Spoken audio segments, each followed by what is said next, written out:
Hello everyone! Today, let's look at Guardians of the Rift solo. And you will get more points this way, but it is harder. If you make 1 to 2 mistakes, you might just fail. So, I'm here to tell you how to do it and just show you some of the tips and some of the choices that you should be making while playing solo Guardians of the Rift. Let's jump in and have fun. The very first thing you must do is put a shield in the Norse position. That's the only shield you need, and if that shield falls at any time in the game, you will most likely lose. So keep that shield alive. Next, you do need to make 1 to 2 guardians depending on how comfortable you are. The reason being, if you don't make these initial guardians, the first wave of abyssal creatures might just kill your shield, and as I mentioned earlier, when your shield dies, you lose. After the Norse shield and the guardians are up, come to the mining area to get your initial shards, just like you would do in a normal mass. I'm gonna link my mass guide for beginners here so that you can check it out. And you should definitely watch that if you don't understand about the game at all, because you should practice masses first before doing solos. Now is also a good time to show you that picture earlier about decisions. I like to call this my GOTR decision pyramid. And at the very top, which is the most important thing you can do, is the portals. These will spawn after every 2 minutes, and you usually want to stop what you're doing to go in the portals and mine the essence directly, because that is the most efficient way to win the game. Another way to think about it is that you can either mine fragments and then chisel them into essence, which takes a long time. Or you could mine directly the essence, and 4 at a time at that. This is also why in the decision pyramid, mining fragments and chiseling them into essence is the lowest priority, which means it is the last thing you should do if you have nothing left to do. A funny note here is that you don't actually need a chisel to make fragments into essence. You only need a chisel to make guardians. Speaking of guardians, let's now look at the middle row, which consists of a guardian and a gate. What this means is that the gate and the guardians are almost equally important, but the gate is slightly more important in my opinion, because if the gate is destroyed, you lose. So what you should be doing besides mining essence from portals is you need to be upkeeping the gates and making guardians when you see the need. And you need to use Overcharge, which is the red, and Strong, which is the green cells, to make them. If you make them into weak or medium, you'll also lose the game. In a solo game, because of the speed at which your barriers or gates go down and how fast your guardians die, you'll actually spend most of your time making strong or overpowered cells and only really mining from the portals. And we'll see this in gameplay later. So it is slightly different from masses, where you're spending most of your time chiseling fragments into essence. So keep that in mind, and let's jump right into the gameplay now. I'm going to speed it up a little bit here because this is the same as in a mass. You are just mining fragments until the 40-second mark, at which point you will go to the table to create a full inventory plus pouches of essence. Here we go right now. And I want to skip past this part because it's not very exciting, and what's important is coming up, which is the first instance that the game actually starts and you're met with a choice. Once the game starts, the most important area to look at is this upper left hand corner, and here we go.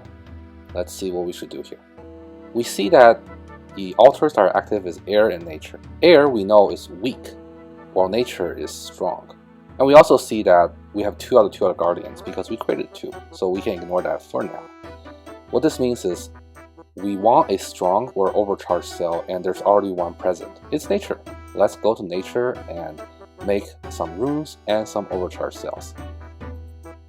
Oh, but wait, this is random. What if you get air and mine runes, both of which are weak? What do you do in that situation? It's actually completely okay. Every 20 seconds, this will change, and it's very rare that you get double weak in the first round. But if you do get double weak and multiple times, it is still okay. It just means your game will be a bit harder and there is a higher chance to fail.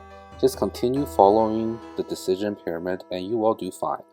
So, with that said, let's go back to the gameplay and see what to do next. Since we have a full inventory of essence and nature is strong as mentioned earlier, we're going to go to the nature altar and make a bunch of stones and runes and get a 1 overcharge cell here in the strong category. And while we're doing this, the altars have changed. If we zoom in now, we'll see that it has become blood and earth. Obviously blood is overcharged, but for now I don't have Sins of the Father completed, so I cannot access the altar. We can also look at the other parts of the interface, which tells me all my guardians are alive. That's great. And also there are no portals, so not much to do there. If we think about the decision pyramid, we now should go to the Earth altar and either do a shield or a guardian with it. You will find yourself doing this very often in a solo, which is not crafting runes, but just going into portals and making overpowered or strong cells. Keep in mind that you can get 10 uncharged cells whenever you want. Make sure that does not go to 0. So here I am at the Earth altar, and I've already noticed that the game has changed again. We now have Fire, which is an overcharge, and Law, which is a strong. But the portal is up, so as much as I want to go to the overcharged Fire or even the strong Law to get some new cells for my shields, I can't. I have to make the best choice in the pyramid, which is go mine essence from the portal. And the very good reason for this is you're not going to win the game without essence. It's just we are relying on portals to give us all the essence instead of crafting. That way our shields and guardians can stay alive. Time to talk about something else. Do you see that talisman there? It is a nature talisman. I got it from my last run in the nature altar. And this is more of an advanced technique because you want to add this to your decision pyramid. If there is an overcharged or strong altar active, you actually want to use all of your essence, including the ones in your pouch, on the overcharged and strong altars. Because there's a chance that every time you use an essence, you'll get one of those talismans, which lets you go back to that altar free of charge without the game opening them for you. But in my case, the fire altar was active by the game, and fire is overcharged, so of course I'm going to go to the fire altar and leave that nature talisman for another time when I get 2 weak altars active. At this point in the game, you might be thinking, okay, why don't you go craft some more essence or mine some more fragments? Let's look at the decision pyramid. Remember, crafting essence and mining fragments is the lowest priority thing you should be doing, because portals will carry you to victory just as fast as, or actually faster than mining them. And also, if your shield ever goes to 0, which it will go down very fast as the game progresses, you'll just lose the game. That's why the decision pyramid is important. In other words, it is okay to not craft any essence. Just keep taking uncharged cells, going into the strong and the overcharged portals to get those cells back, and then using the cells to strengthen your barriers or make guardians. Just keep doing that until the next portal comes up, which is only 2 minutes, and you can just win the game this way. I also like to add that if you can't afford it, make the guardians overcharged. As you can see here, these overcharged guardians are huge. They do a lot of damage and have more hit points. The reason being, the guardians will send out the abyssal creatures. If you have way too many abyssal creatures, your shields will just die way too fast for you to actually repair it. So when you have a choice or a chance, let's say you have 10 extra seconds, you can wait it out to see if you can make a better guardian than a strong guardian. The decision pyramid is a guideline that is telling you what you need to do, but the specific actions can be modified slightly. As I mentioned earlier, making an overcharged guardian versus a strong guardian is a good choice for you. Sometimes you may want to leave the portal here a little bit earlier if you can make it to that fire overcharge cell. In my video here, I was rushing because I really wanted the fire altar, and I got it just in time to see that if I had missed this fire altar, my next choices were going to be air and law, which is a weak and a strong cell. I'm going to speed it up here again because the next 2 minutes is going to be me just making guardians and getting strong and overcharged cells and repairing my shields. And this is part of the gameplay. You might be thinking, well, that's a lot of time you spend doing this. But every time I'm making a guardian, I'm actually getting 30 to 50 points depending on what type of guardian. And every time I'm making a shield, I'm actually getting about 20 to 40 points depending on what type of shield I'm strengthening. So look at my points. I'm getting a lot of points by doing this, and it's actually faster than the points I would have gotten had I made essences from fragments or started mining those fragments. And basically, you're just waiting for the next portal because a portal does give you more points. Since you can usually mine about 40 essence in a portal, and 40 essence is 80 points. Also, you can only win the game by mining essence and giving it to the guardian. As you can see, we are more than 50% now in the yellow bar, so the game is nearing the end game now. I see water and mine, which are weak and medium, so I'm actually just gonna wait. Let's wait. Tick tock. Alright, fire is up. Yeah, and death. Let's just go to death and make all of these into more Catalyst stones, which will shoot us to more than 75% hit points, which is truly endgame. So, whenever you get to the true endgame, you have to make some different decisions.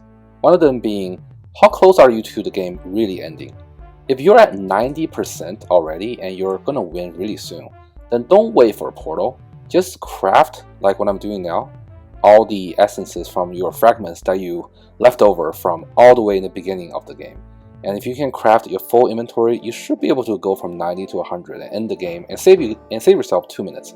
But if you're not 90, say you're 80 or 85%, I would actually suggest you wait out for the next portal.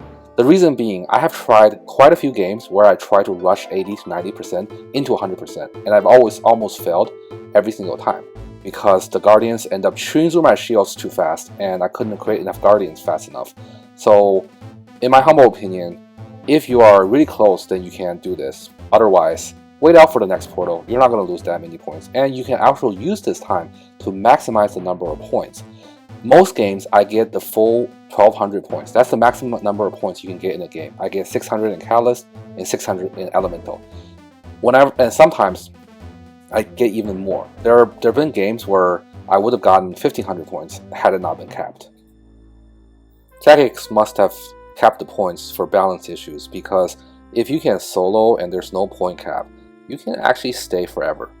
All you do is continuously make Guardians and upgrade your shields and keep mining portals, and I think you can actually get maybe 20k points per hour easy. But that's a discussion for another day. Maybe they'll update the point cap in the future. Basically, the more point cap they give, the better, because so many points are given when you make a Guardian or you upgrade a portal, and that is honestly faster than just mining fragments. So here we go. We are truly at the end game now. We've created the last set of Catalyst stones, and this should completely end the game for us. And this whole run here actually only took 9 minutes. So in 9 minutes, I was able to get the full, well, pretty much the full maximum amount of points. And now sometimes you can actually make the game go just a bit longer by going into a few more strong portals to maximize your points. I didn't do that this game. Oh, I got 78 runecraft in this game though. Oh, let's go to the reward chest. So that does conclude the solo guide, everybody. I hope you learned something, and I hope you are going to go and get more points yourself and get some more runecrafting done. Please click this button to like and subscribe, and check out some of my other videos for guides. I really enjoy making guides. I love it when people comment or PM me and saying, hey, that guide was really useful. I really want to hear that from you. I will reply to every comment as well. So, hope everyone have a good day and have fun playing RuneScape. Bye.